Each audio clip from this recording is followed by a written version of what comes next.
All right, welcome everyone to the Evergreen Project quarterly webinar for project members. My name is Kathy Lucier, and I'm the chair of the Evergreen Project's membership committee. And these webinars are a new program coming out of the Evergreen Project as part of our new membership program. Project members are invited to participate in the webinars at the time they are presented, and a recording will be shared with the rest of the community at a later date. These quarterly webinars are going to be scheduled at this time on the first Thursday of the month during the months of March, June, September, and December. So go ahead and put those in your calendar so you don't miss one. I want to thank everyone here for supporting the Evergreen Project, either through your community contributions or your financial contributions through the membership program. Special thanks goes to Platinum member Evergreen Indiana, who is the sponsor of today's webinar. Before we get started, if you have questions while everyone is presenting, if you could just post them in the chat or raise your hand, and I'll keep an eye on things and try to make sure they get to the presenters at the right time. So it is June, which means many of you are getting ready to launch your summer reading programs. And so today we're going to hear from 3 Evergreen community members about ways they are using their open source software solutions to reach youth and teens and to support their summer reading programs. So we're going to hear from Terran McCanna at Georgia Public Library Service, who's going to talk about their work with the Bootstrap Kids Catalog. Natalie Arnold, the support and documentation specialist at PaILS, who will talk about how to use the native Evergreen catalog to promote summer reading lists and programs. And then we'll have Aubri Skaggs-Brads, the information services librarian at the Everett Public Libraries, not Evergreen, which is a member of Noble, my consortium.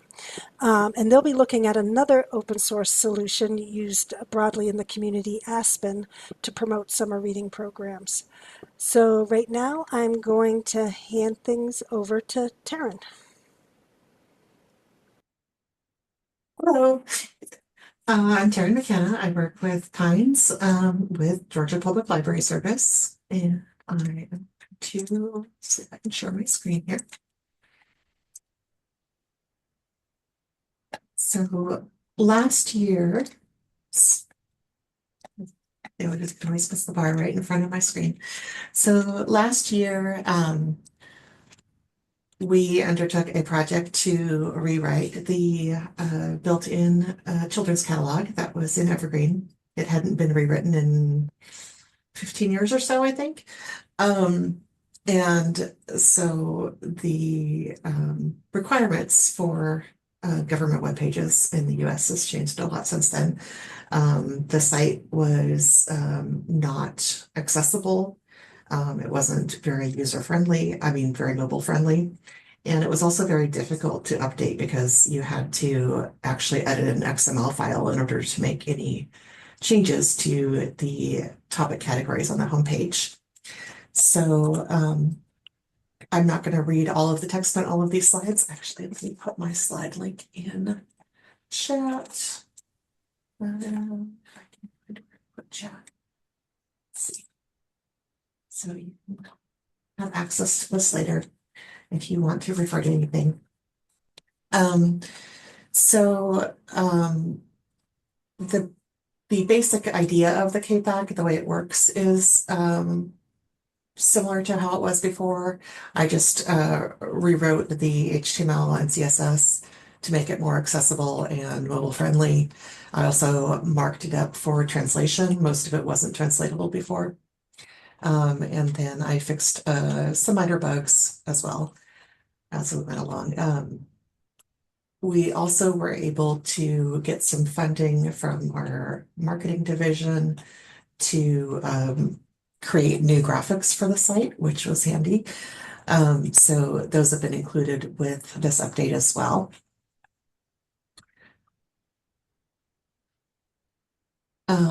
So let me just show you what it looks like briefly. This is our live KPAC. In chat there. So it is has a very simplified search bar. There's no advanced search. I did add the library selector because that is a requirement that we have at PaILS. And these topics that are on the main page are configurable from within the staff client. These are the part that you used to only be able to edit with XML. So you can set up links to outside websites for these topics, or you can create categories that have subtopics. You can create search string topics. So if you click on this one, for example, it searches for books related to the alphabet.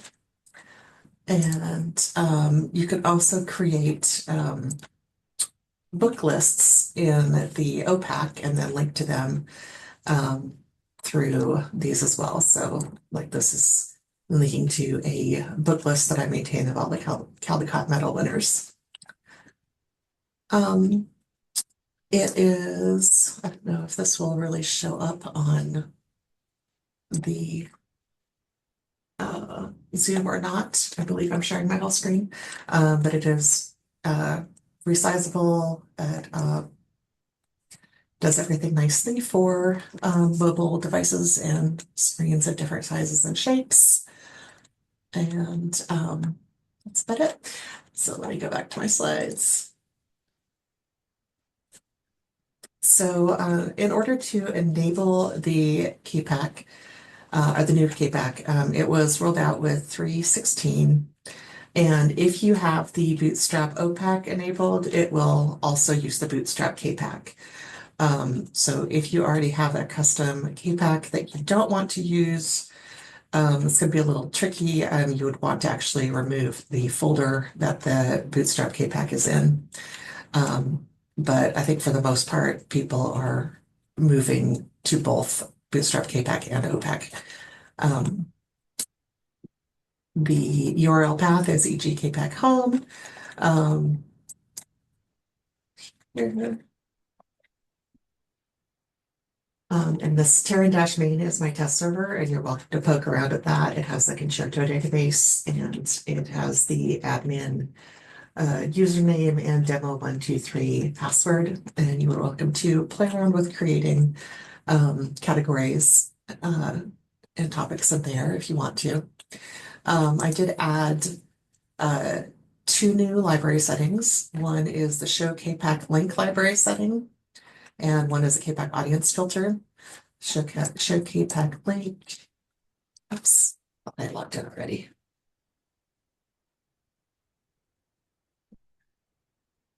Show KPAC link is just a true false, and the audience filter you can set to your specific, it uses the AUDN field on the MARC record, which can be A, B, C, D, or J for different juvenile types. It defaults to ABCJ, but if you want to restrict it to just lower grades, you could do just A and B, for example. There is documentation linked on that slide to the Evergreen documentation as well. The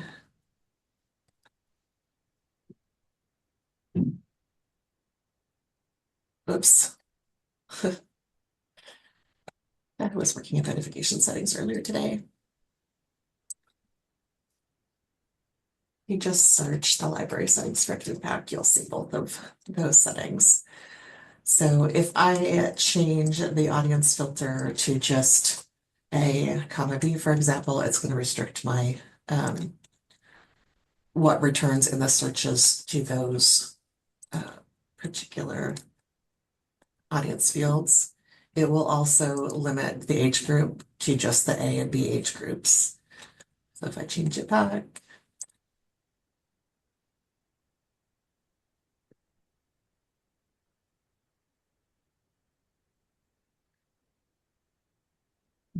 it will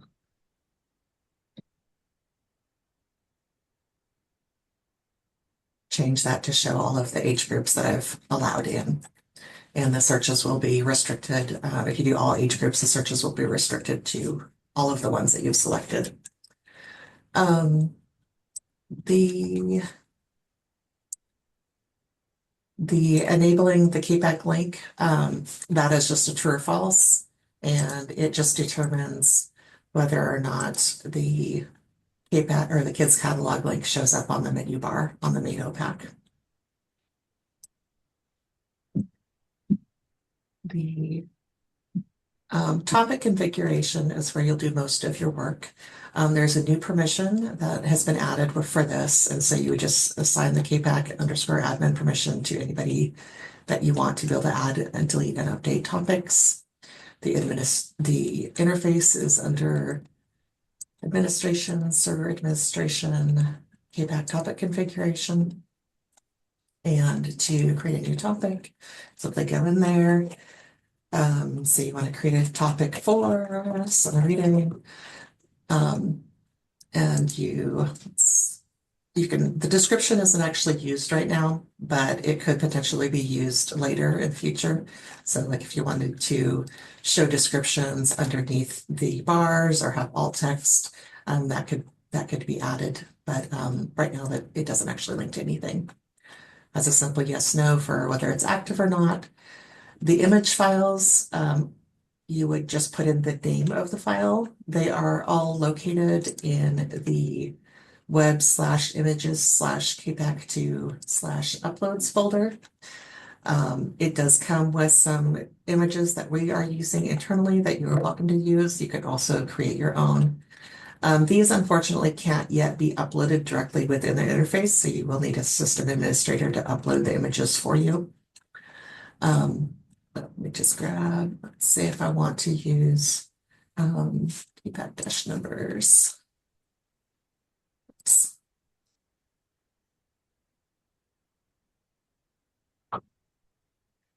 The parent category determines whether it's going to show up on that main page or if it's going to be a subtopic of a different category.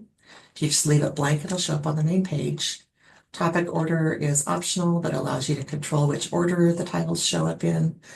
The content type, you can choose whether it's a search string, a category which will have subtopics, or a book list that you've created through the KPAC, or a URL to an outside site or an internal site. So I'm just going to do a search string, and I'll just do music since I'm using the Concerto data set. There's not really much in here right now, so just going to put music there.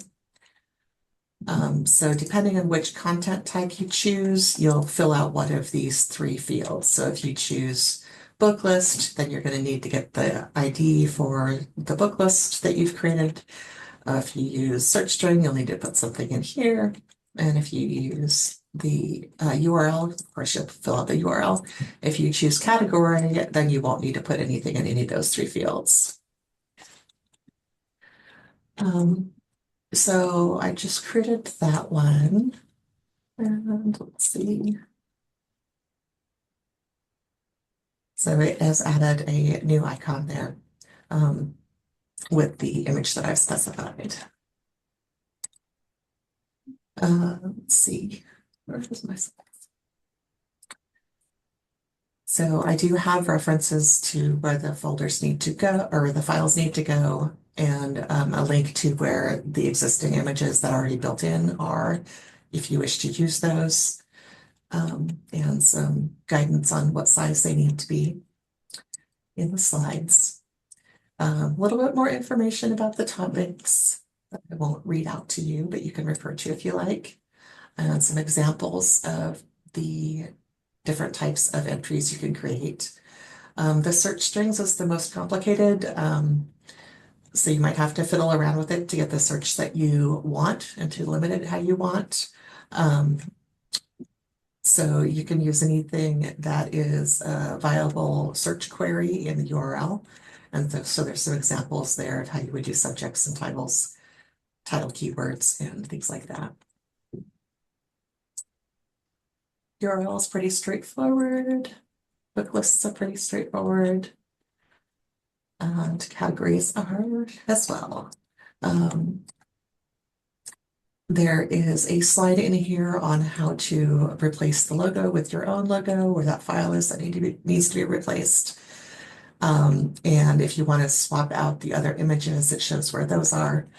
You can also customize the CSS to match your colors and fonts, and the links to the files that you would need to customize are there. So the colors and fonts are the easiest to customize because you don't have to mess around with the complicated CSS of the overall site. You just swap out the colors. One new thing that's been added with this as well is that you can create custom pages if you want. For example, there's one that I built into this, for example, which I will add.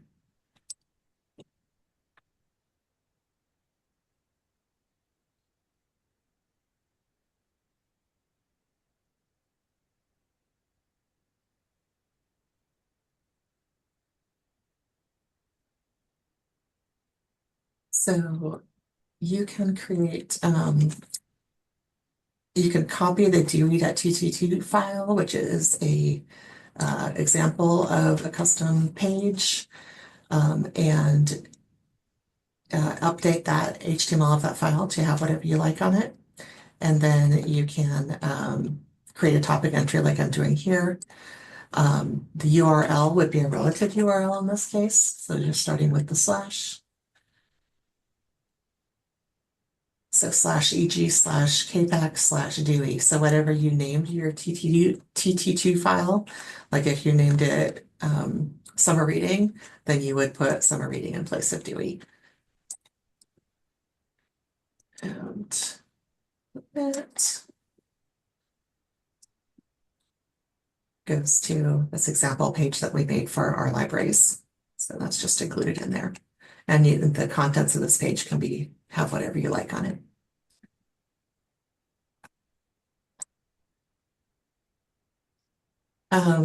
Couple notes at the end. There are some open tickets still. Oops. There are 2 that are out for testing right now that I fixed. The current version that's in main Evergreen, if you don't put an image in the image field when you're on your topic, then it will just be blank. So this pull request, once it gets approved, will show a default image there instead of a blank spot. Also, there was a little issue with libraries that are using subdomains or custom scoping depending on where the user comes in from, so that it limits to just a particular library or library system. That wasn't working quite right, so there's a pull request that's being tested right now to fix that so it scopes correctly. There's also a few more open tickets that are detailed here. The big one being a wish list to be able to upload the images through the user interface so that you don't have to have the system administrator do it for you. And then there's a few other, there's some other, the other big one is to be able to add another level to the topics so that you could have some topics for some libraries and some topics for different libraries. Right now, they're all the topics are going to show up for all the libraries. So that was the end of my presentation. Sorry if it was a little frenetic. Does anybody have any questions?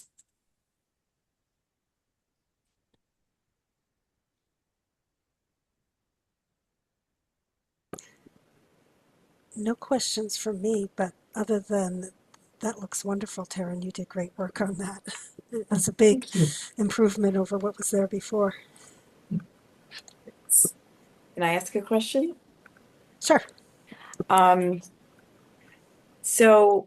Did you guys have any particular process with picking the topics that you ended up with? Because we did a whole process like 15 years ago, but Yeah. to re-implement, we would want to redo that process. So Yeah, we ours are from the same 15 years ago review that we did, and it is a goal of mine to go through the list of topics again with our children's catalogers at some point, but we've had too many other things going on, so we haven't done that yet, and we needed to get this out sooner rather than later in order to meet the accessibility requirements. Any other questions for Terran?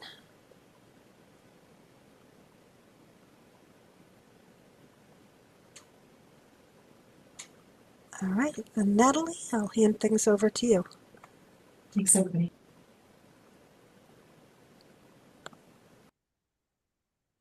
Okay, can you hear me? All right, perfect. Let me just get my slides to share.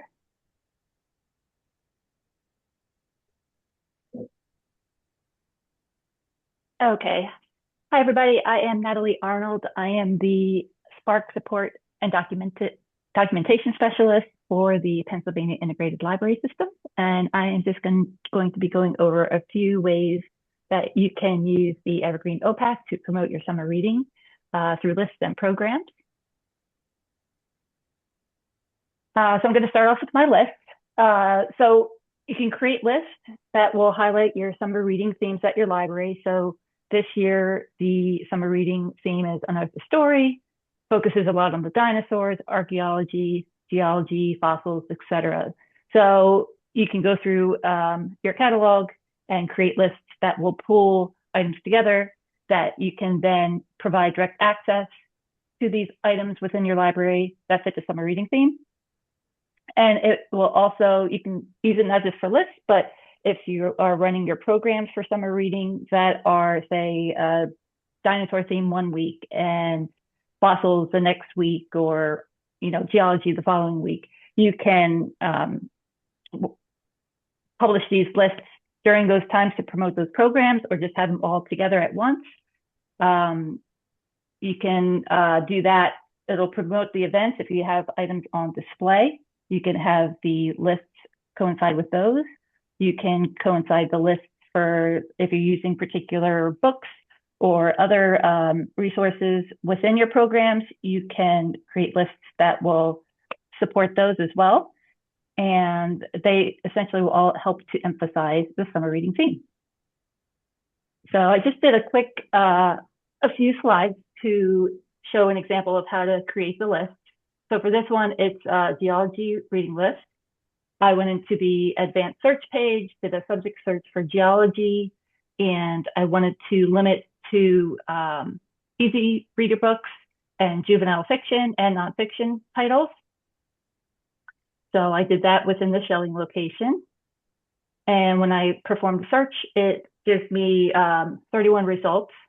And from here to create the list, I just selected the items that I wanted to add to the list. And from there, I clicked on add to my list for all the items.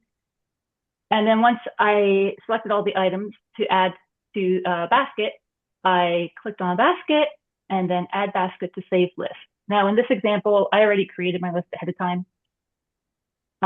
So it saved it right to, I decided to save it to my Summer Quest 2026 geology list. And you can see all the titles that I had selected for that.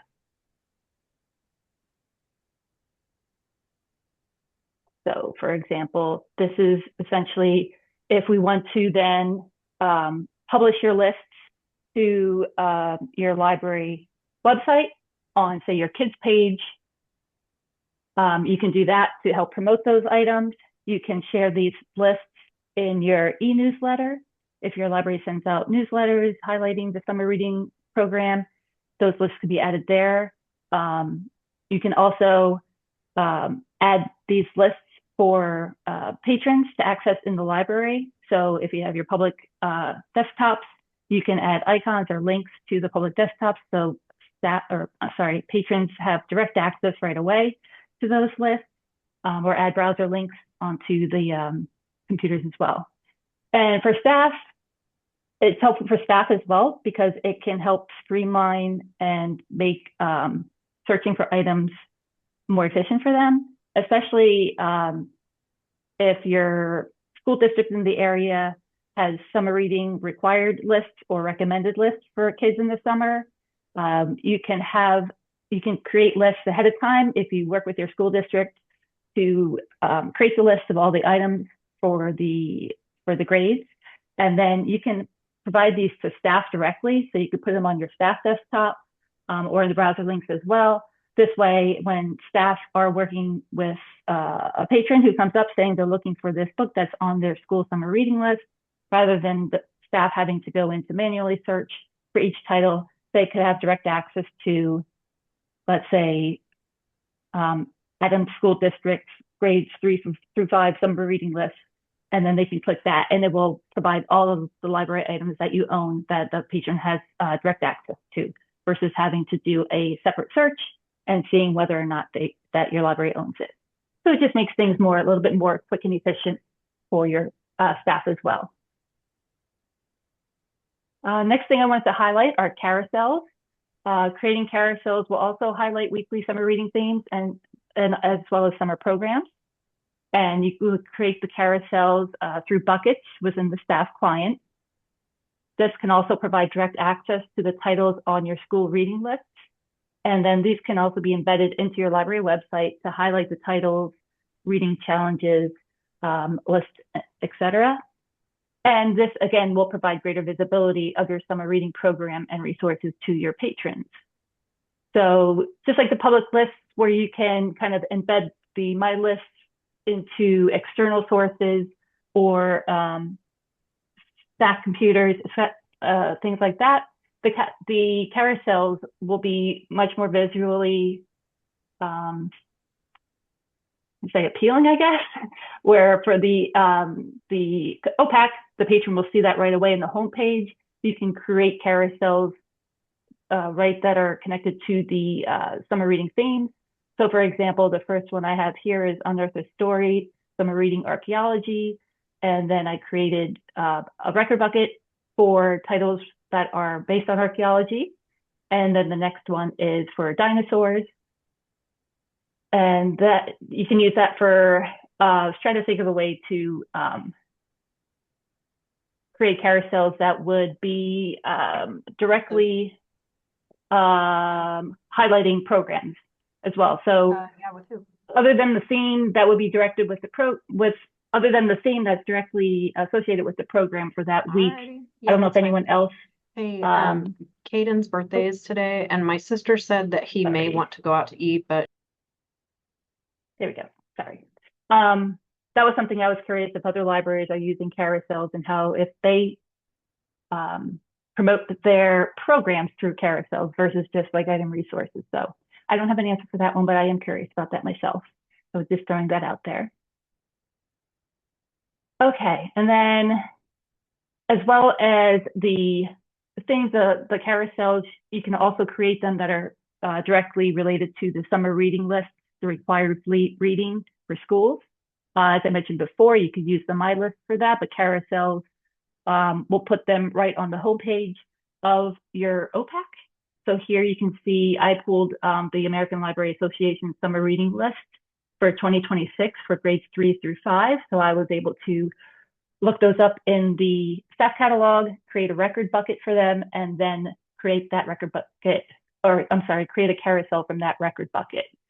So carousels are a great way to highlight your library's resources directly in line with your summer reading theme. And another thing with carousels, you can embed them directly into your library's website.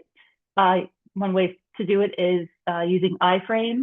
So if you have specific web pages for a kids page for summer reading and teens page for summer reading, it's a great, if you put book rivers, something like that directly on those pages is a nice way to also highlight your library resources for the summer. Oh, I did forget. Yep. Oh, and you could also add the links for the e-newsletter and share these with schools as well. Sorry, just wanted to mention that. Okay, and then just a few more ideas. You can add an OPAC alert to highlight the summer reading program.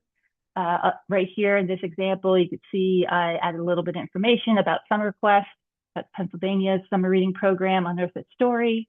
With the OPAC alert, you can change the banner color, and also you can customize the font weight, the color, and alignment to make it more appealing, or just to grab more attention.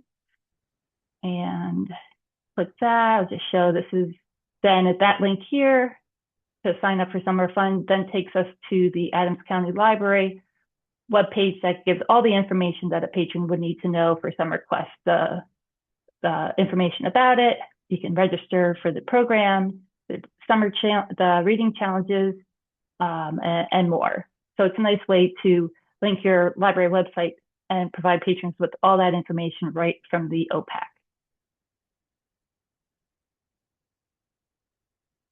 And then another thing to add to the OPAC are just through menu links. I just added one here, but there's many more that can be added for various ideas, but the summer reading events. So Adams County Library already has any events, but if you wanted to highlight specifically the summer reading events that are going on at your library, just add that link, and then it can directly connect to a specific page within your library's events calendar. So I just linked it directly to their June, and you can see here everything. I just limited it to Unearth, Children's and Teens, and that's getting me all of these direct links to the specific programs that they have coming up in June.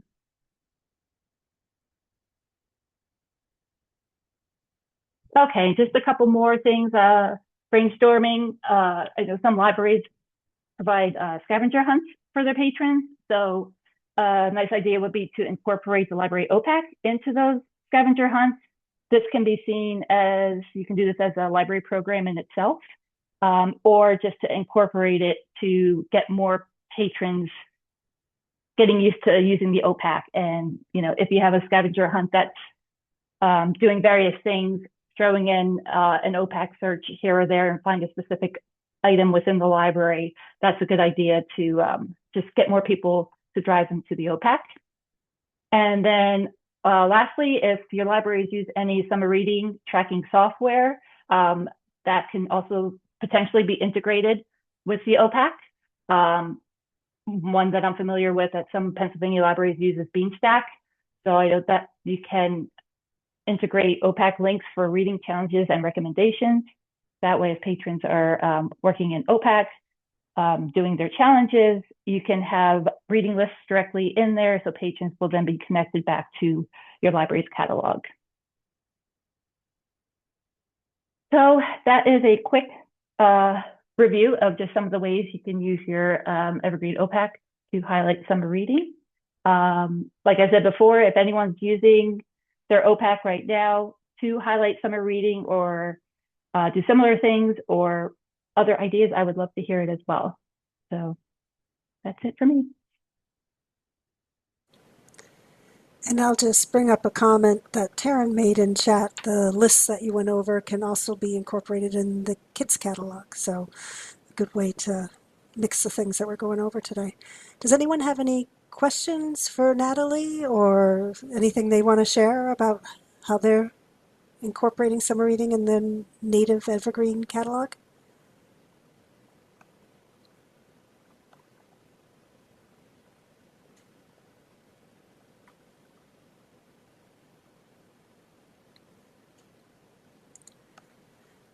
All right, then, before we move on to Aubri, I just want to tell everyone that our next quarterly webinar is going to be scheduled for Thursday, September 3rd, and it's going to have a focus on accessibility. So I just want everyone to note that so that they join us for the next one. And now we will move on to Aubri. Hi, everyone. My name is Aubri. I am the Information Services Librarian at the Everett Public Libraries, which is part of the Noble system in Massachusetts. And as Kathy mentioned, I will be talking a little bit today about how we are using the Aspen Discovery System to market and promote our summer reading programs. We're doing that in a couple of major ways. A large part of my position is marketing and communications. So when I learned about all the stuff that Aspen is able to do, I got very excited.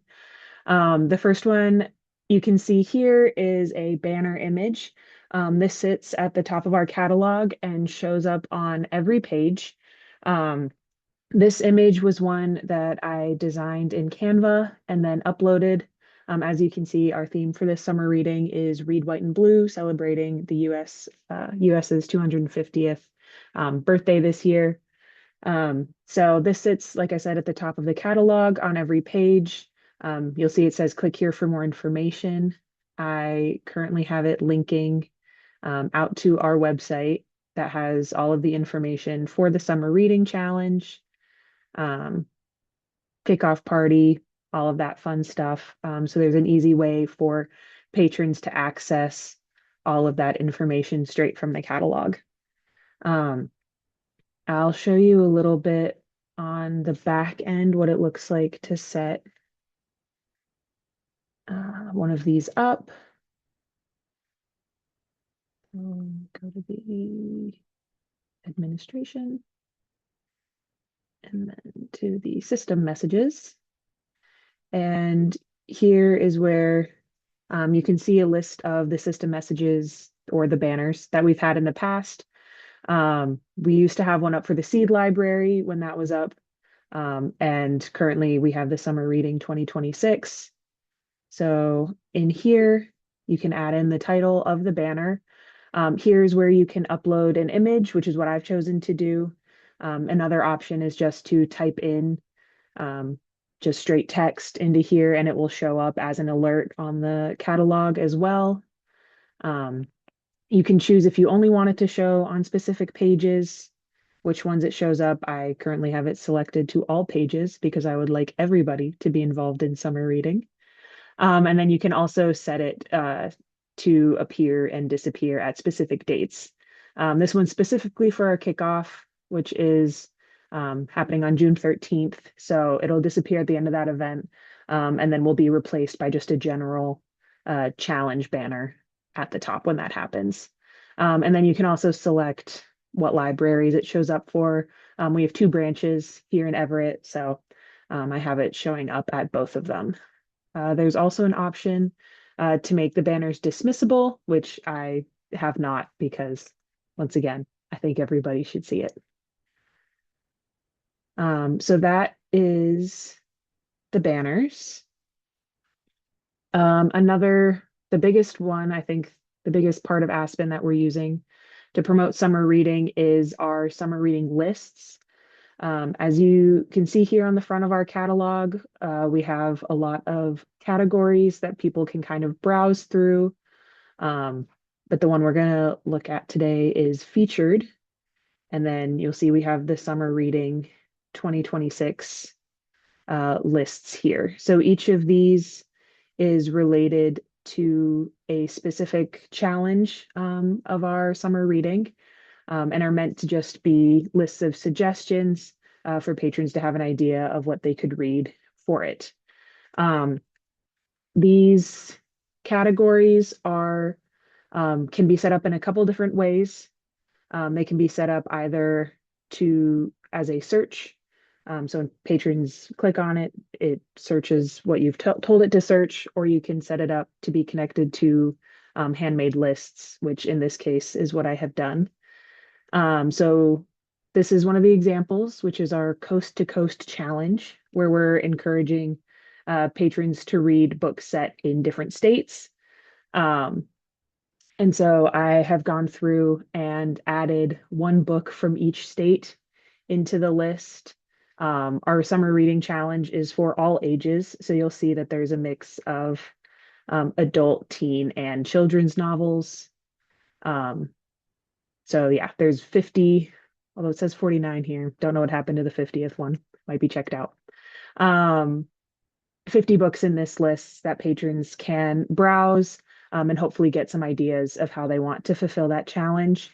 Part of creating that list is that there's this notes section here where when you add a book to a list, it gives you the option to add a description or a note. And you'll see that I've noted which state each of these books takes place in. So people can kind of browse maybe for what they're looking for, or if they're looking for a specific state.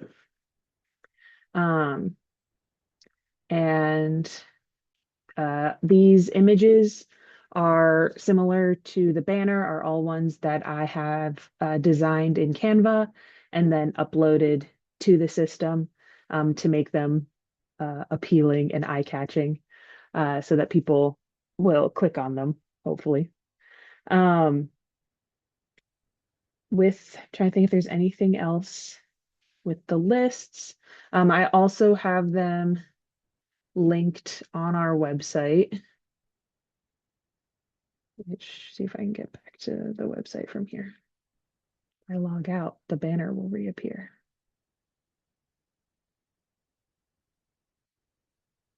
I also have them linked at the bottom of the page on our website, so people can easily access them on the catalog through here as well for those lists. So those are the two major ways that the catalog is being used to promote summer reading. Here, a third way that is currently not in use for summer reading, but hopefully will be. We're still figuring out some of our programming for later in the summer, is the use of placards, which are similar to banners, but show up for specific search queries. I will show an example. So we have a pretty robust knitting and crochet club at the library. And so if a patron comes into the catalog and searches up knitting or crochet or yarn, you'll see that this placard here shows up, also designed in Canva. But these are different from banners in that they are specifically related to search terms in the search bar. And these can also be linked out to the website. So this goes to our clubs page where people can learn more about the Yarn Club. We've used them for a variety of reasons, from providing access to our databases, to specific programs, to our ongoing clubs.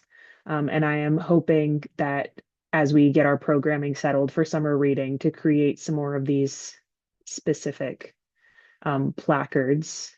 And I'll sign in one more time to show you how the back end of this is slightly different from the banners. So you have the placards here. We currently are running about 25 to 30 placards on our website. So there's a bunch in here. But let's go to look at the one for Ancestry. So very similar to banners. Title, you can choose dates for it to show up, not show up. Upload an image, the link. And then here's how it's different from banners, in that you have the trigger words that you can add in. So when people search any of these things, the placard will show up. So it's more of a directed marketing strategy to people who are more interested in looking at all of those things. So language, library, same as all of that. So that is just a very quick and general overview of how we are using Aspen for summer reading.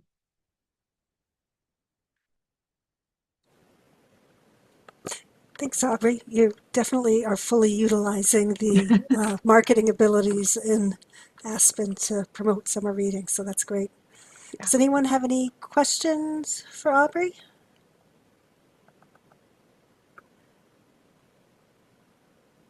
Or really any questions for anyone on the panel, or anything you want to share about what you're doing with summer reading?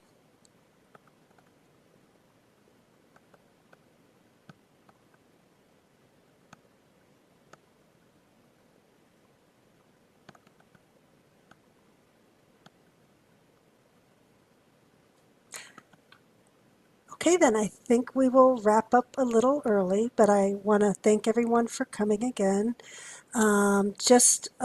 If you have any interest in having a say in what kind of topics we have in these webinars, we are looking for volunteers to help plan the webinars. So just reach out to me, or you can reach out to membership at evergreen-ils.org to let us know that you're interested in volunteering.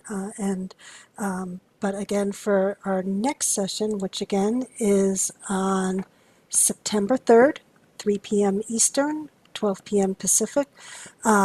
We are going to be doing something on accessibility, so more details will be sent out as we get closer to that date. But with that, I want to thank our three presenters, and again, thank Evergreen, Indiana for their platinum sponsorship that supports the webinars. And I hope everyone has a great rest of the day. Thanks, Kathy. Thanks.